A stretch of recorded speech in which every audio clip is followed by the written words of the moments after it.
आरंभ का, श्री कृष्ण के नवीन रूप का, राधा और कृष्ण के प्रेम की विशाल यात्रा का। नया रूप? हाँ गौरी, वो रूप जो आज से पूर्व किसी ने नहीं देखा, अब वो होने जा रहा है गौरी, जो आज से पूर्व कभी नहीं हुआ। राधा और कृष्ण के प्रेम की कठिनतम परीक्षा का समय है ये, और ये स्वयं मैं भी नहीं जानता कि राधा और कृष्ण इस कठिन परीक्षा का सामना किस प्रकार करेंगे। इस कठिन परीक्षा के मार्ग में आने वाली विकट से विकट समस्याओं पर राधा और कृष्ण किस प्रकार विजय प्राप्त करेंगे, ये कोई नहीं जानता।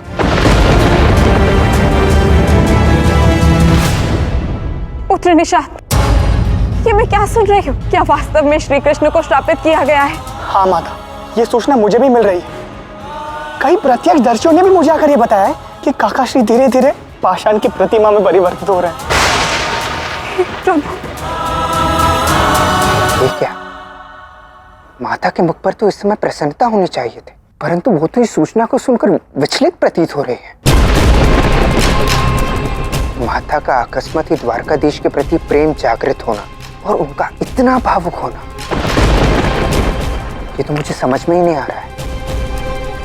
आर्य साहब, छोड़िए ये सब बातें।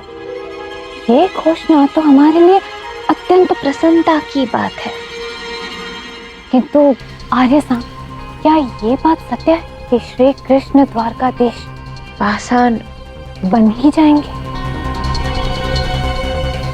हाँ लक्ष्मणा, ये सूचना सत्य तो प्रतीत होती है। किंतु निषाद, श्री कृष्ण को श्रापित किया किसने? देवी तुलसी ने। क्या? देवी तुलसी ने? ये देवी तुलसी ने ठीक नहीं किया, बहुत बड़ा अनर्थ है ये। देवी तुलसी को ऐसा नहीं करना चाहिए था। हम देवी तुलसी को इस श्राप के लिए कभी क्षमा नहीं करेंगे।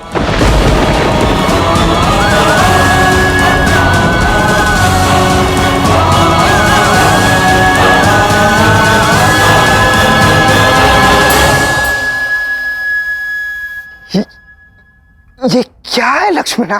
मुझे तो ज्ञात ही नहीं था कि संसार में इतनी महान आत्मा भी है जो हमारा इतना बड़ा कार्य इतनी सरलता से पूर्ण कर देगी। मुझे तो देवी तुलसी के चरणों की वंदना कर बस उनके चरणामृत का पान करना है। जो वासुदेव श्री कृष्ण को श्रापित कर सकती है, वो सोचो लक्ष्मणा कितनी महान है। देवी तुलसी ने मुझ पर इतना बड़ा उपकार किया है, तो अब तो मुझे भी कुछ करना होगा। अब तो मुझे भी शोक का स्वांग करना होगा। पिताश्री पाषाण के रूप में परिवर्तित होने वाले, कितने दुख की बात है ये। अब मुझे ज्ञान कौन देगा? क्योंकि अब तो देवी तुलसी के श्राप ने द्वारकाधीश की बोलती ही बंद कर दी है।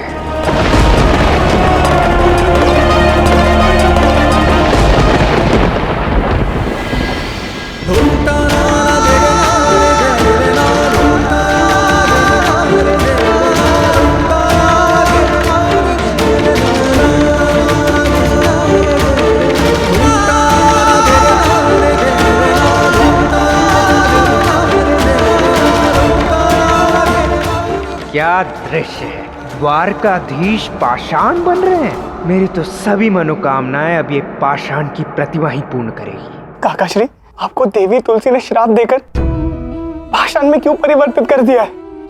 हाँ काकाश्री, आपसे तो कोई त्रुटि हो ही नहीं सकती, तो ये श्राप कैसा? अब शोक करने से कोई लाभ नहीं होगा, प्रतिकार से कोई लाभ नहीं होगा।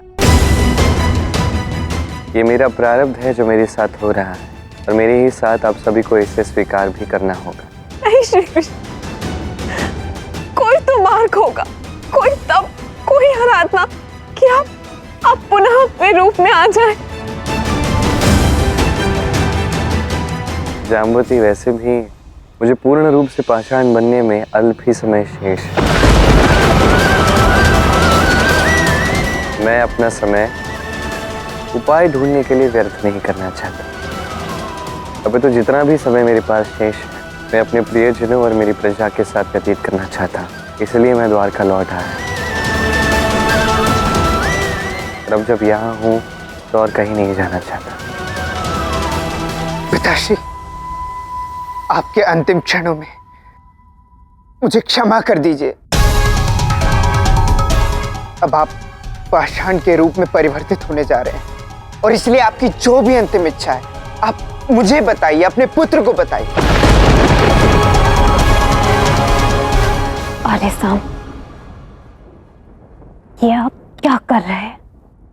कहीं आप श्री कृष्ण द्वारकाधीश को इस दशा में देखकर भावुक तो नहीं हो रहे ना?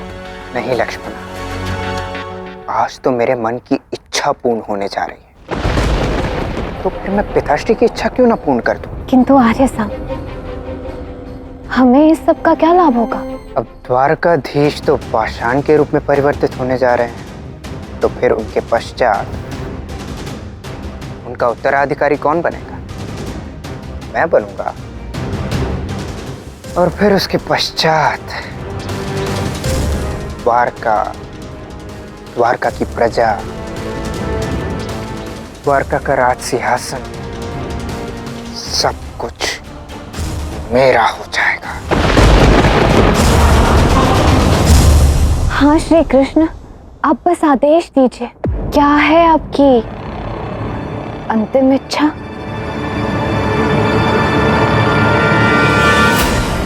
मैं सूर्योदय तक एकांत में राधा के साथ समय व्यतीत करना चाहता हूँ।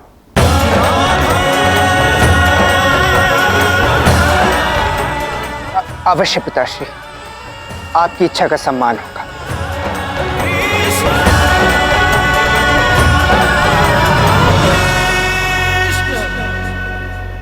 कल का सूर्योदय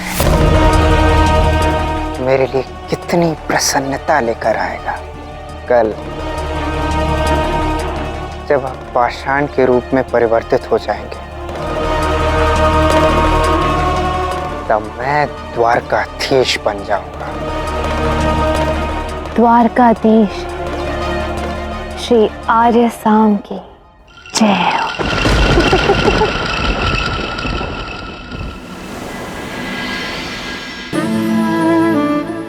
कृष्ण, आज से पूर्व मैंने कभी इतना असहाय अनुभव नहीं किया।